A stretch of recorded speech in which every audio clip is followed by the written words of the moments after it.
So I do have a sermon prepared for tonight, written in everything. Here's proof. But this is not the sermon I want to deliver tonight. As sometimes happens, my mind wanders and I think about other thoughts, other experiences. And I was reflecting upon my time in Philadelphia a couple weeks ago. This was our annual Central Conference of American Rabbis convention. I'd had the opportunity to be a committee member for a convention for 5 years up until last year when it was in Israel. So this was my first time really attending a stateside convention as a civilian, and it was glorious. Now, when it was in Philadelphia about 9-10 years ago, my class got together for an incredible experience. Now, I should preface this by saying that I'm actually a part of two classes. There's a class I started with, my Israel class, and the class I was ordained with. My Israel class are really the people I know best, for we spent 5 of my 6 years at HUC together. But of course, my ordination class are the one I'm connected to because we were all ordained and celebrated the 20th anniversary of our ordination at this particular convention. So my Israel class, even though I'm the class of 04, I tell people I'm 04 but I identify as an 03. My Israel class has been very good about getting together for class dinners every year.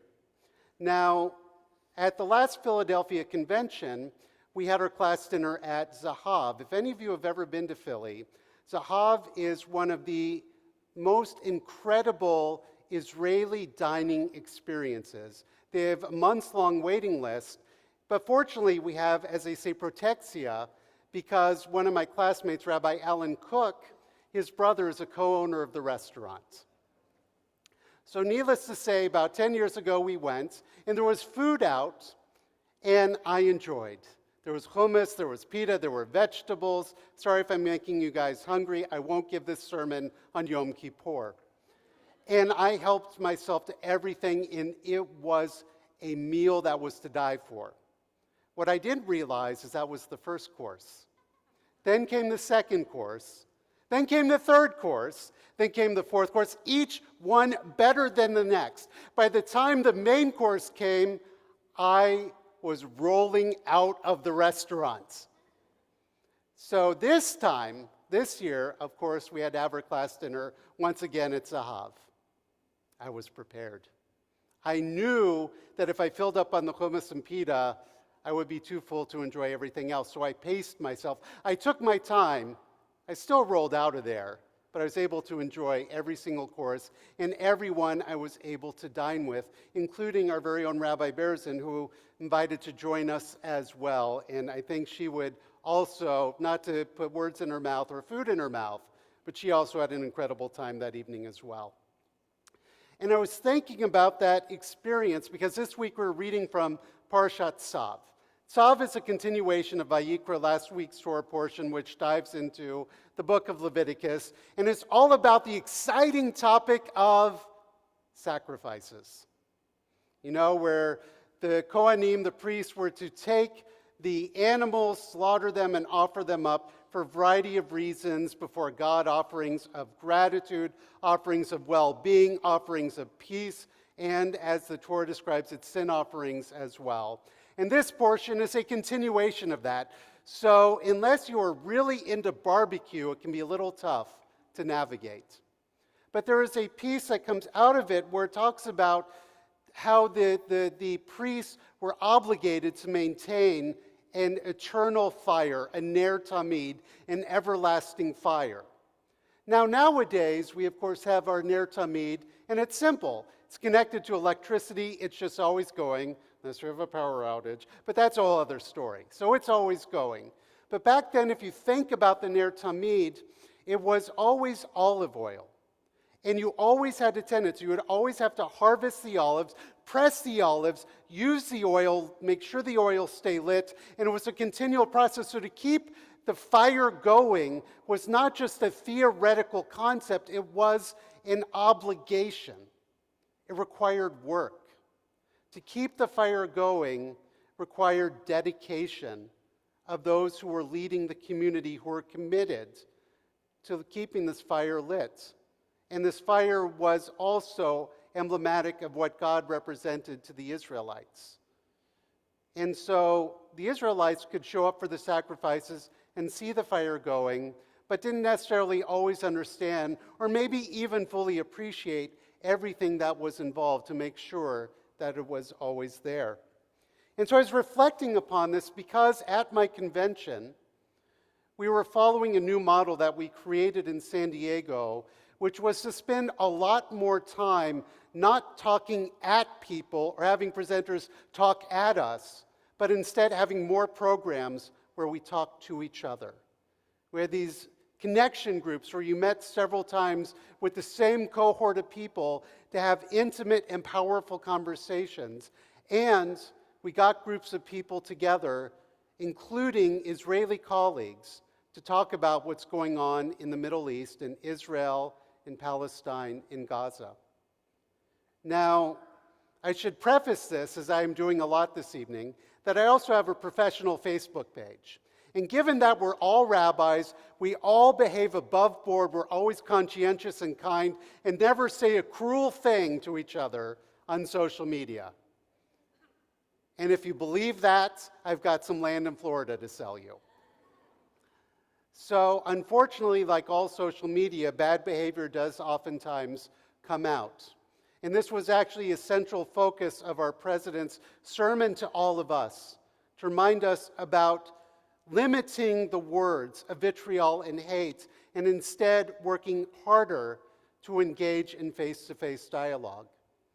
And what came out of this convention was that there are an incredibly diverse group of opinions, even amongst us rabbis who are Ahavat Yisrael, who love Israel with our hearts, who have lived there, who have family and friends there, and yet we all have very mixed and complex emotions and feelings and thoughts about what's going on. Some are ardent Zionists, some are passionate liberal Zionists, some are conflicted Zionists, and some are really wondering and struggling. And yet what happened in this convention is that there was space for everyone to not just talk to each other, but also space to disagree. I mention this because the other theme that came out from talking with my colleagues is we're all exhausted. We are all worn down. We are all carrying the weight, not just of our communities, but the weight of the world, especially since October 7th, in a way that we have not faced in a very, very long time. And so it was also good to talk with each other to realize that part of that weight is we are carrying your hopes and your dreams, your ideas, your expectations.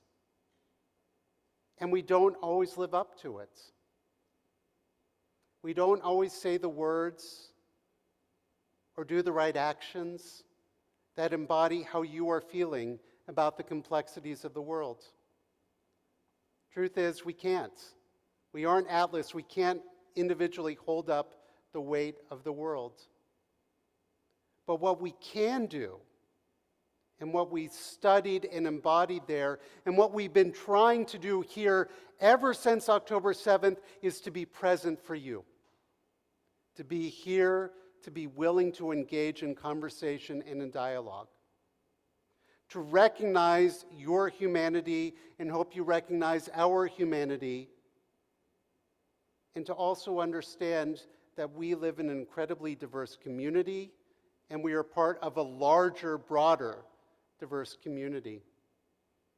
And we're not always going to say the right words. We're not always going to live up to the hopes and expectations and dreams, and we're not always going to agree. But that's okay. Because in order to keep the Ner Tamid lit requires the hard work of the planting of the olive trees, of the harvesting of the olives, of the milling of the olives, and of the placing it in the Ner Tamid. Each one of those steps can be very heavy. But each one of those steps can also be very awesome and very powerful. Because at the end of the day, we are creating a light, not just of God, but a light of community. And so coming back from that convention, my pledge to you is we are here. We want to hear your words. We want to hear your thoughts. We want to hear your praise, God willing. But we also want to hear your disappointments and frustrations. What we don't want to hear is the Nebraska nice, the words you think we want to hear. We want to hear how you're feeling. Because as this conflict has continued to drag on, as more and more innocent have died, as the hostages still remain in captivity, as hate flows through social media and other mediums, where are we going to find comfort if not in community? And I was curious because my Reformed colleagues in Israel were saying, don't worry about us, we're fine. We have a whole country surrounding us. We're worried about you. You're living on islands, surrounded by people who don't understand, people who may feel radically different, people who may be hateful or hurtful, or even people who are just indifferent to what you're struggling with every day. We care about you, and we want to make sure that you are okay. And we here too want to make sure that you here are okay. Sometimes we'll laugh. Next week maybe. Sometimes we'll cry. Sometimes we'll comfort each other with hugs. Sometimes we'll comfort each other with kind of words. But mostly on this Shabbat, may we be reminded to comfort each other by being present, by being willing to listen, and by seeing the humanity in each other. For at the end of the day, the light cannot stay lit if we don't all do the work together to keep the sacredness and holiness of community and God in our midst. Shabbat Shalom.